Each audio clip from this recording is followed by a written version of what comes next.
ओम नमः शिवाय. अध्याय 12वा.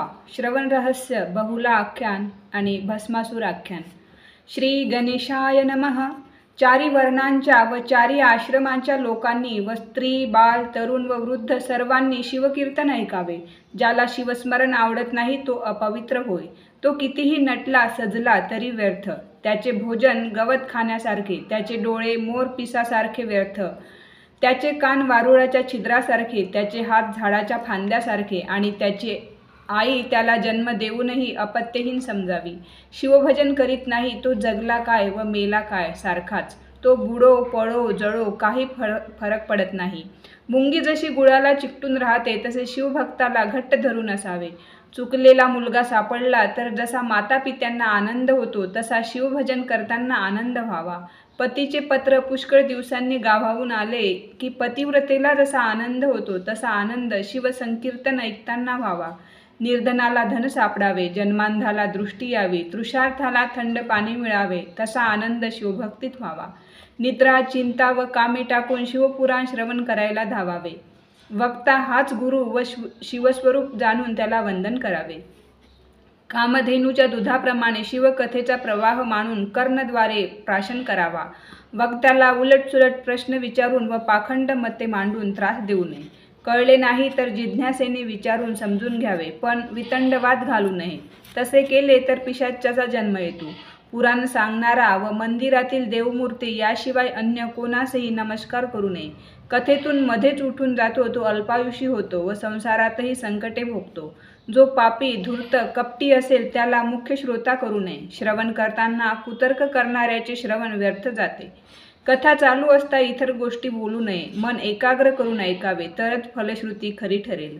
वक्त्याला वस्त्रे भूषणे दक्षिणा चांगली द्यावी. त्याचे पूजन करावे, सन्मान करावा. त्याला धन दिले तर आपले धन वाढते, त्याला अलंकार दिले तर आपली प्रतिष्ठा वाढते, सत्कीर्ती होते. त्याला रत्न दिले तर आपल्या नेत्रांचे तेज वाढते. वक्त्याला जे काही देतात ते सर्व शंकरालाच दिले जाते व चौपट होऊन परत मिळते. स्वतःला दारिद्र्य कधीही येत नाही. पापे नष्ट होतात व शेवटी शिवपद प्राप्त होते. कथेत विडा खाऊन बसू नये, त्याने पुढे नरकयातना होतात. कथेत बसले असता जर झोप येऊ लागले तर हर प्रयत्नाने झोप उडेल असे करावे. वक्त्यापेक्षा उंच अशा जागेवर बसू नये, त्याने कावळ्याचा जन्म येतो.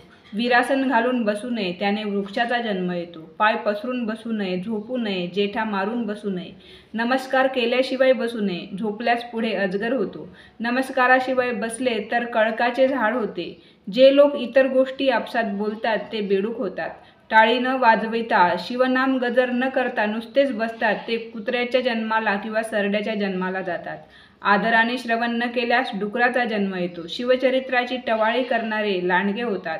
वक्त्याला आसन देणारा शिवसान्निध्य प्राप्त करतो. श्रोत्याने जर त्याला वस्त्र दिली तर श्रोत्याला अन्न कमी पडत नाही. पुराण श्रवण केल्यास भक्ती व वैराग्य अंगी बांधते. सुताने शौनकादिकांना याविषयी एक कथा सांगितली. ती कथा आता ऐका. दक्षिण देशात बाष्कल नावाचे एक गलिच्छ गाव होते. तेथे सर्व लोक अनाचारी होते. स्त्रिया व्यभिचारी होत्या. धर्म थोडाही उरला नव्हता. सर्व लोक धर्म व शास्त्रहीन होते. त्या गावात विदुर नावाचा एक ब्राह्मण होता. तो नेहमी वेश्येकडे जात असे. त्याची बायको बहुला नावाची होती. तीही जारिणी होती. ती एकदा एका जाराशी एकांतात असताना विदुराने तिला पकडले. जार पळून गेला. विदुराने पत्नीला पुष्कळ मारले, लाथाबुक्क्या मारल्या. ती म्हणाली, तुम्ही काय करता तेच मी केले, त्यात काय बिघडले. तेव्हा विदुर म्हणाला, तू जारकर्माने पैसे खूप मिळविलेस, ते कुठे आहेत ते मला देऊन टाक. ती म्हणाली, पैसे नाहीत.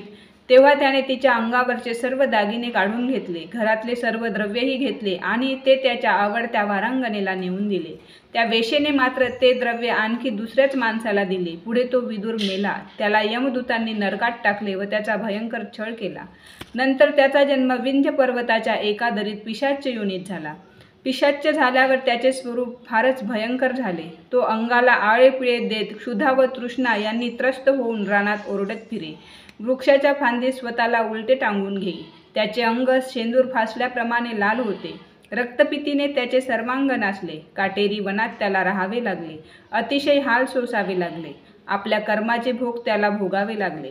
बहुला विधवा झाली. तिला एक मुलगा होता, पण तो कोणापासून झाला होता हे तिला ठाऊक नव्हते. काही दिवस ती घरातच राहिली. पुढे शिवरात्रीचे पर्व आले. गोकर्ण क्षेत्राला यात्रेकरू चालले होते. ध्वज पताका फडकत होत्या. वाद्ये वाजत होती. शिवभक्त जय शंकर जय भोलेनाथ असा नामघोष करीत होते. बहुलेला काय वाटले कोण जाणे. ती पण यात्रेत सामील झाली. बरोबर मुलगा होता. यात्रा गोकर्ण क्षेत्रास आली. लोकांबरोबर बहुलेनेही स्नान केले.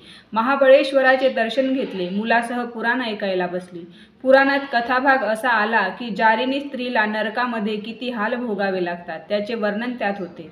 ते ऐकून बहुला भीतीने थरथर कापू लागली, रडू लागली. आपल्या पापकर्माची तिला फारच पश्चाताप झाला. पुराणिकाने तिची दया येऊन विचारपूस केली तेव्हा तिने रडत रडत आपले सर्व पापी आयुष्य त्याला कथन केले. आपले पुढे नरकात किती हाल होतील या कल्पनेने ती अगदी हताश झाली. पुराणिक मोठा धर्माधिकारी होता. त्याने तिच्या उद्धारासाठी तिला शिवनामाचा उपदेश देण्याचे ठरविले. ती त्याला गुरु मानून शरण आली. त्याने नमः शिवाय या मंत्राचा तिला उपदेश केला व शिवमंदिरात शिवलीलामृत कथा सांगितली. तिने अत्यंत आदराने सर्व कथा श्रवण केली. सत्संगतीने ती विरक्त झाली. मोह नष्ट झाला. पाप जाऊन चित्त शुद्ध झाले. ती शिवाचा महिमा आठवून मनाने शिवमय होऊ लागली. परिसाचा स्पर्श लोखंडाला झाला. आरशावरचा मळ दूर झाला. काष्ट अग्निरूप झाले. ओहोळ गंगेला मिळाला. जप करणे, श्रवण करणे, ध्यान करून घेणे, ध्यान लागणे, मनन करणे, निधिध्यास लागणे या चढत्या पायऱ्यांनी भक्ताला साक्षात्कार होतो. बहुला निर्दोष झाली ती अशीच. श्रवणाची थोरवीच अशी आहे. श्रवणाने मुक्ती मिळते. तीर्थयात्रा करावी लागत नाही. सत्संग व श्रवण ज्यांना घडत नाही त्यांनी तीर्थयात्रा करावी. श्रवण हीच नवविधा भक्तीची पहिली पायरी आहे. श्रवण मार्ग सर्वांना खुला आहे.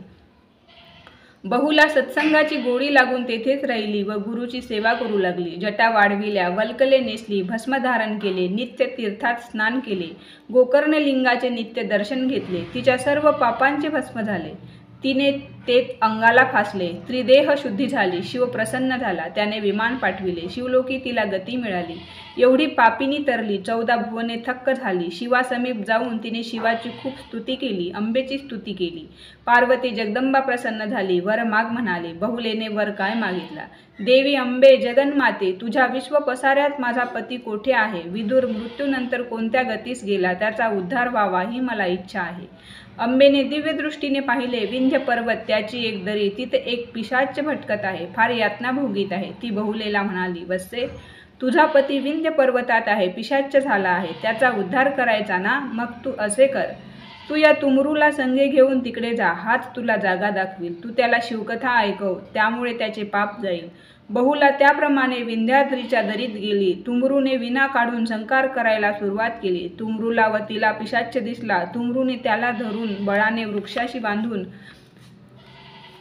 बांधून ठेवले. शंकराच्या महात्म्याचे गायन व कीर्तन त्याच्यासमोर आरंभिले. ते ऐकून पिशाच्च झालेल्या त्या विदुराला पूर्वस्मृती येऊन तो मला सोडवा असे विनवू लागला.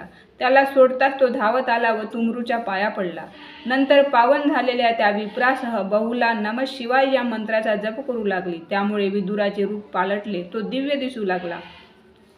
त्यावेळी दिव्य विमान तेथे आले. त्यात बसून ते त्रिवर्ग शिवलोकी गेले. बहुला व विदुर शिवस्वरूपात विलीन झाले. जणू गारा पाण्यात विरघळली. कापूर ज्योतीत विलयास गेला. गंगा सागराला मिळाली. तसे हे झाले. शिवाचा मंत्र, शिवकथेचे श्रवण, शिवदीक्षा, भस्मधारण, रुद्राक्षधारण आणि शिवरात्री व सोमवार व्रत यांनी कित्येक जणांचा उद्धार झाला आहे. त्यांची संख्याच सांगता येणार नाही. सुताने भस्मासुराची कथा याविषयी नैमिषारण्यात सांगितली ती ऐका. ही कथा शिवपुराणातली आहे. महेश एकदा कैलासावर असताना स्वहस्ते शरीराला भस्म लावित होता. तेव्हा त्या भस्मात एक खडा लागला. तो त्याने खाली ठेवला. त्यातून अकस्मात एक असुर प्रकट झाला. शिवाला फार आनंद झाला. त्याचे नाव शिवाने भस्मासूर ठेवले. तो शिवाला म्हणाला, मला काहीतरी सेवा सांगावी. तेव्हा शिव म्हणाला, तू यावेळी मला चिताभस्म आणून दे म्हणजे झाले. भस्मासुराला आनंद झाला. तो मृत्यूलोकात येऊन पुण्यशील शिवभक्त मरण पावल्यास त्याच्या चितेचे भस्म मिळावे म्हणून हिंडू लागला.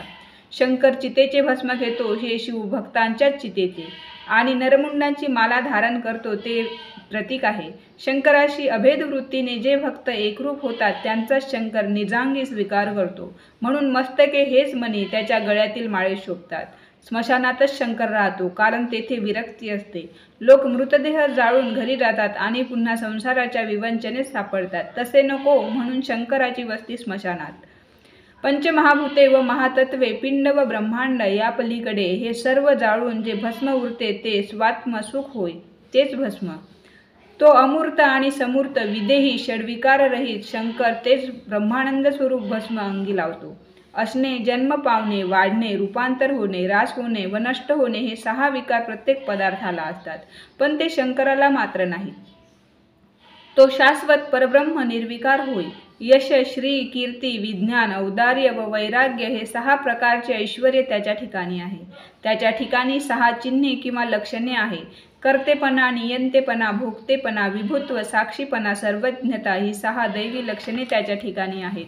तो भक्तांच्या रक्षणासाठी सगुण साकार होतो व वरील ऐश्वर्य त्याच्या ठिकाणी असते. भस्मासुराची निर्मिती करून शंकराने त्याला भस्म आणण्याचे काम सांगितले. पुढे काय झाले ते ऐका.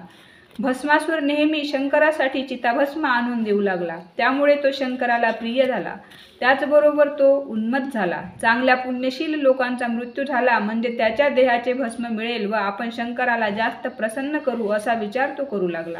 आपणच त्यांना का मारू नये? पण ते नक्की मरावेत कसे? आपल्याला तसा वर मिळाला तर मग भस्म कधीच कमी पडणार नाही आणि वर मिळाला तर देवांनाही आपण मारू. मग काय सर्वत्र आपलेच राज्य होईल.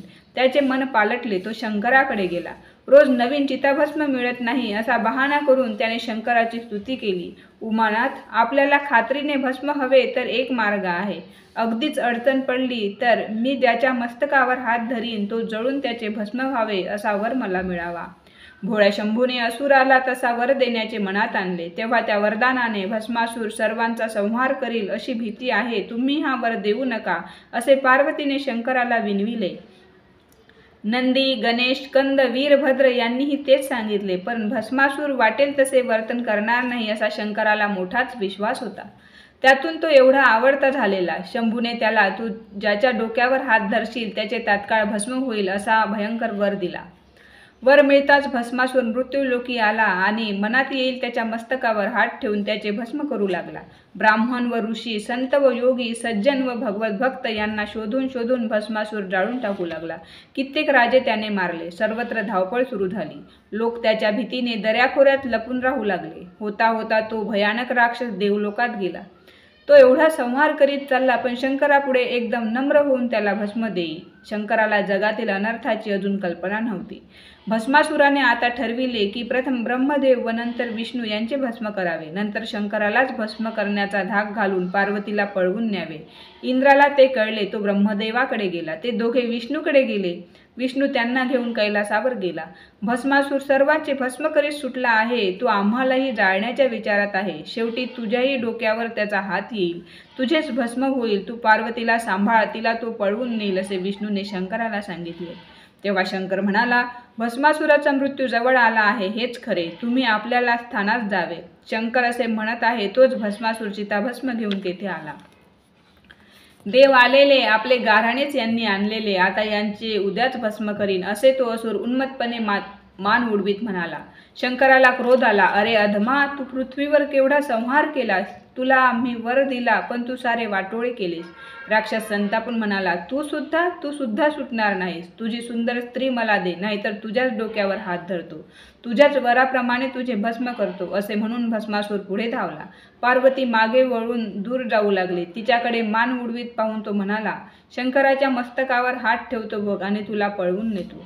त्या क्षणी शिवशंकर आपले स्थान सोडून पळू लागला. भस्मासूर त्याचा पाठलाग करू लागला. थांब थांब जोगड्या, तुलाच पळवून मी तुझी राख माझ्या अंगाला फासतो असे ओरडू लागला. अरे रे, ज्याचा थांग वेद शास्त्रांना लागत नाही तो अगोचर आहे. त्याला तो असुर पकडू पाहत होता. त्याला क्षणोक्षणी तो सापडला असे वाटे, पण दुसऱ्याच क्षणात खूप दूर गेलेला असे. अशा प्रकारे तो कितीतरी वर्ष धावत होता पण ईश्वर काही त्याला सापडला नाही. भस्मासूर नाना प्रकारे अपशब्द बोलून शंकराला थांबविण्याचा प्रयत्न करी पण शंकर अप्रतिहत गतीने धावतच होता. शास्त्राच्या तर्काची बोबडी वळली. शास्त्रे खोकून खोकून शास्त्रज्ञ म्हातारे झाले. सर्व विद्या एकवटल्या पण तो मदनांतक आकळीला जात नाही. तप, बाहुबल, विद्या, धन, राजसत्ता यांच्या जोरावर ज्याचे आकलन करण्याचा प्रयत्न केला तरी पाड लागत नाही. तो केवळ शुद्ध प्रेमानेच आपलासा होतो. तो त्या भस्मासुराला कसा सापडणार? उमेला मात्र चिंता पडली. तिने विष्णूचा धावा सुरू केला. हे कमल नयना, कमल नाभा, कमल धारका, कमला प्रिया, जगतवंद्या, जगत व्यापका, जगरक्षका, जगद्दुधारा, धाव. कैलासनाथावर संकट आले आहे, तूच त्यातून त्यांना सोडव. तो उमा बांधव माधव तात्काळ अत्यंत सुंदर असे मोहिनी रूप घेऊन भस्मासुराच्या मार्गात मोठे मोहक हावभाव करीत उभा राहिला. त्यावेळी नुसते तिचे दर्शन होताच भस्मासूर थबकला. धावता धावता दमलाच होता. त्याचे नेत्र आनंद व अभिलाषा यांनी चकाकू लागले. शिवाने वटवृक्षाचे रूप घेतले व तो आता काय होते ते पाहू लागला. देवही मोहिनी रूप पाहून स्तब्ध झाले. मोहिनीने भस्मासुराला दिसेल अशा रीतीने अत्यंत मनोवेधक नृत्य करण्यास सुरुवात केली. असुर तन्मय झाला. हे ललने, आहा, तू माझे मन मोहून टाकलेस. तुझ्यावरून हा जीव ओवाळून टाकावा असे वाटते. माझा मनोरूप मासा तुझ्या नयन कटाक्षाच्या जाळ्यात सापडला आहे. तू मला माळ घाल, मी तुझे निरंतर दास्य करीन. तो असुर लंपटपणे म्हणाला. तेव्हा मोहिनी म्हणाली, मी तुला वरीन, पण माझे आराध्य दैवत पुढे जो वटवृक्ष दिसत आहे त्यात आहे. मी तेथे नवस केला आहे की लग्नाआधी भावी पतीसह त्यापुढे गायन व नृत्य करीन. मी तसे नृत्य करणार आहे. तू माझ्याबरोबर नृत्य करायला हवे. मी जो नृत्य प्रकार करीन तो फारच मनोहर आहे. मी तुला शिकवीन. मी दाखवीन तसा मुद्राभिनय कर, हस्तसंकेत व पदन्यास कर. भस्मासूर म्हणाला, एवढेच ना, नाचतो मी. मोहिनी म्हणाली, नृत्यात चुकू नकोस. ते दैवत फार कोपिष्ट आहे. मी दाखवीन तसाच नाच. भस्मासूर तयार झाला. दोघे वटवृक्षाजवळ आले. मोहिनी नृत्य करू लागली. अष्टनायिका स्वर्गात तटस्थ, देव चकित, गंधर्व मोहित, किन्नर स्तब्ध, ब्रह्मदेव अवाघ, शेष जागा सोडून पाहायला आला. मोहिनी जी नृत्य मुद्रा करी ती तो असुर करू लागला. हळूहळू तिच्या पदन्यासाची गती वाढली. झपाट्याने दोघांचे नृत्य चालले. पटकन मोहिनीने स्वतःच्या मस्तकावर हात ठेवला. भान न राहून भस्मासुरानेही तसाच हात ठेवला स्वतःच्या मस्तकावर. तो तत्काळ जळून भस्म झाला. मोहिनीचे रूप आवरून चतुर्भुज स्वरूपात विष्णू प्रकट झाला. वटवृक्ष अदृश्य होऊन शंकर प्रकट झाला. हरिहर भेटले. देवांनी दिव्य सुमनांचा वर्षाव केला. जेव्हा मोहिनी रूप शंकराच्या दृष्टीस पडले तेव्हा एक अलौकिक घटना घडली. शिवाचे अमोघ तेज स्खलित झाले. त्याचे 8 भाग झाले. त्यातून 8 भैरवावतार उत्पन्न झाले. असितांग, रुरु, चंड, क्रोध, उन्मत्त, कपाल, भीषण व संहार अशी त्यांची नावे प्रसिद्ध आहे. ते शंकराचे अंशावतार प्रख्यात झाले. शंकर व विष्णू कैलासावर आले. भस्मासुराचा अंत झाला म्हणून त्रैलोक्य आनंदित झाले. पार्वतीने अत्यानंदाने त्या दोघांचेही पूजन केले. तिने दोघांची नामे गुंफून त्यांची स्तुती केली. सर्वत्र आनंदी आनंद झाला. श्रोतेजन हो, पुढे शिव पार्वती विवाहाची कथा सांगणार आहे. वीरभद्राच्या जन्माचे आख्यान, षडानन जन्माख्यानही सांगणार आहे. ते फारच सुरस आहे. गौतमी नदी व मंदाकिनी नदी सिंहस्थ पर्वाला एकत्र येतात तसे हरिहर हे या 12व्या अध्यायात भेटले. भाविकांनी येथे स्नान करावे व पावन व्हावे. जेथे हरिहर भेद नाही तेथे ब्रह्मानंद शिष्य श्रीधर फार सुखावतो. स्कंदपुराण ब्रह्मोत्तर खंडातील शिवलीलामृताचा हा सुरस असा 12वा अध्याय श्रोते नित्य श्रवण करोत. श्री सांब सदाशिवार्पणमस्तु. ओम नमः शिवाय. ओम नमः शिवाय. ओम नमः शिवाय. ओम नमः शिवाय. ओम नमः शिवाय.